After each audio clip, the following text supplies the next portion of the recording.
Müşahidə etdiklərimiz Allahın varlığına dəlildir. Əgər saat, tikiş maşını, soyuducu, motor, avtomobil, təyyarə və bu kimi qurğuları nəzərdən keçirsək, onların hər birində özünə məxsus bir nizam və qaydanın olduğunu müşahidə edərik.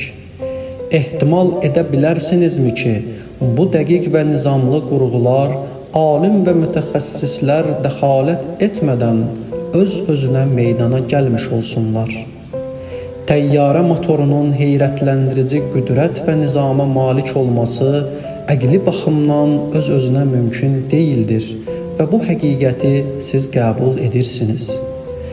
Bəs bütün dünya varlığını əhatə edən bu heyrətləndirici nizam və onun hər bir guşəsində avtomobil və təyyarə motorunun nizamından 1000 dəfələrlə daha artıq nizam və ardıcıllıq olan gerçəkliklər haradan əmələ gəlmişdir?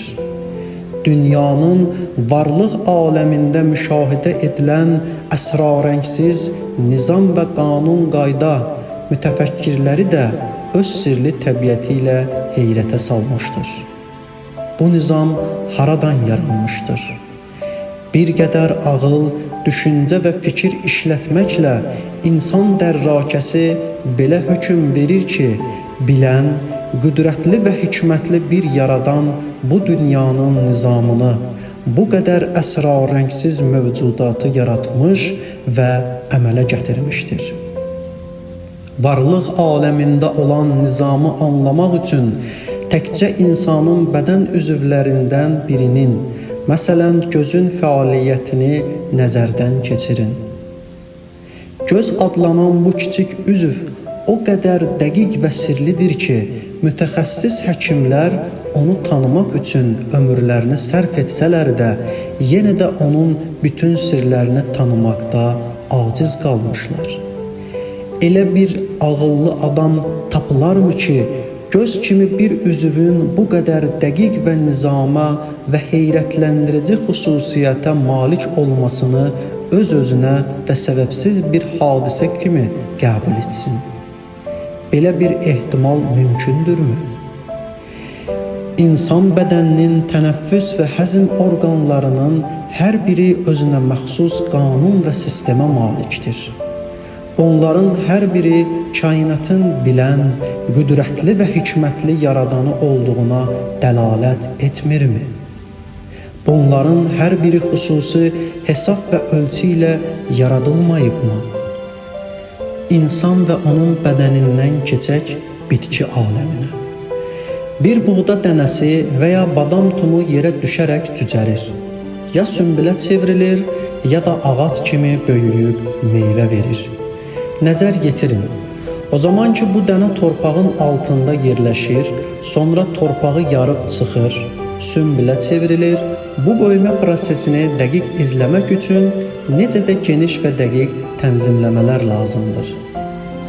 Buraya bulud, külək, günəş işığı və hərarətini əlavə etsək, ilin fəsilləri, günlər, gecələr və həmçinin qulluq edən adamın qayğısını nəzərə alsaq, onda təsəvvür edə bilərik ki, bir sünbülün və ya meyvə ağacının boya başa çatması, məhsul verməsi üçün nə qədər səy və çalışma, nə qədər amillər zəruridir.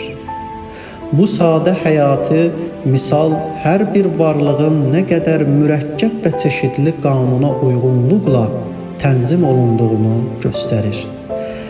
Həmin badam ağacı və ya taxıl sünbülü Allahın varlığını anlamaq, onun qüdrət, bilik və iradəsini duymaq üçün kifayət deyilmi? Məgər demək olarmı ki, bu nizam və bu qurğu öz-özünə mövcuddur? İnsan ağlı belə bir hökmü söyləməyə icazə verərmi ki, deyək, günəş, ay, ulduzlar, 4 fəsil, gündüzlər, gecələr və bütün hər şey yaradan olmadan vardır, öz-özünə mövcuddur. 6-cı imam Həzrəti Sadiq əleyhissalam şagirdlərindən biri olan Müvəzzəl bir dəfə ona dedi: Biz dünya yaradılışının nizamını şərh edərkən materialist dəstələr Allahın varlığına şəkk edir və ya onu inkar edərək deyirlər: bunların hamısını təbiət yaratmışdır. İmam Sadiq əleyhissalam buyurdu: əgər təbiət dedikdə onların məqsədi qüdrət, bilgi, iradə və ixtiyar sahibidirsə, bu elə həmin Allahdır. Onlar adını səhv salmışlar. Allahı təbiət adlandırmışlar. Əgər təbiət dedikdə onların məqsədi elm, qüdrət və tədbiri olmayan bir şeyi nəzərdə tutursa, ola bilməz ki, belə bir nizamlı və heyrətamiz dünyanı şuursuz təbiət kör-körənə şəkildə yarada bilsin. Sözün qısası budur ki, ağıl və düşüncənin hökmünə görə varlıq dünyasının elmli, qüdrətli və hikmətli bir yaradanı vardır ki, bu da həmin Allahdır. Şuursuz və nadan təbiətin belə bir dəqiq nizam və qurğunu yaratması mümkün deyildir. İmam Sadiq əleyhissalamdan bir söhbət. Materialist baxışlara malik olan Əbu Şakir Lisani imama xidmət göstərmək şərəfinə nail oldu. O, imama belə söylədi: Allahın varlığını mənim üçün sübut et. Bu sualı edərkən yaxınlıqda balaca bir uşaq əlində yumurta oynadırdı. Həzrət İmam Sadiq əleyhissalam yumurtanı uşağın əlindən aldı. Üzünü Əbu Şakirə tutub dedi: bu yumurtanı görürsənmi? Elə bil qapağı bir qaladır, bərk, möhkəm və qapısı bağlı. Bu qalanın içərisində divarlarının altında olduqca nazik bir pərdə vardır. Onun daxilində bir qədər əridilmiş qızıl və gümüş, yəni yumurtanın sarısı və ağı vardır. Ancaq bunlar heç vaxt bir-birinə qarışmır. Demək olarmı ki, yumurtanın ağının və sarısının belə bir xüsusiyyətə malik olması öz-özünə olmuşdur? Əbu Şakir: heç kəs bu yumurtanın içindən xəbərdar deyil və bilmir ki, buradan çıxan cücə xoruz olacaq, yoxsa fərə.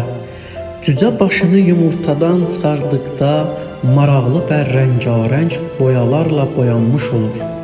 Misal üçün, tovuz quşunu nəzərinizə gətirin ki, onun qanadları necə də əl-əlvandır.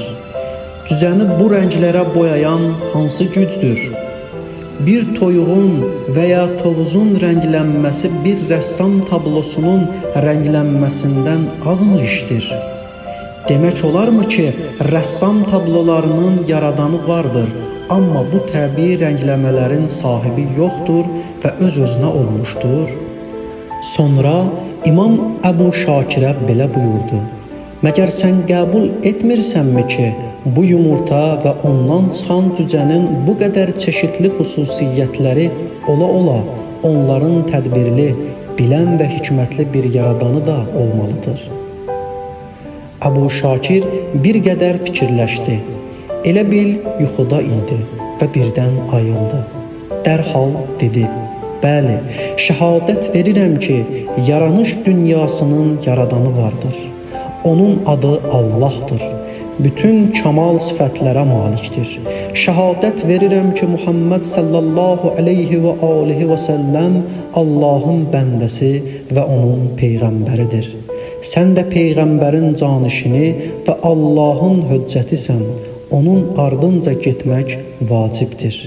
Bəli, dünyanın mövcud varlıqlarından hər bir varlıq, atomlardan hər biri, hər bir hüceyrə və canlı varlığın zərrəsi onu yaradan və düzəldənin varlığına aydın dəlildir.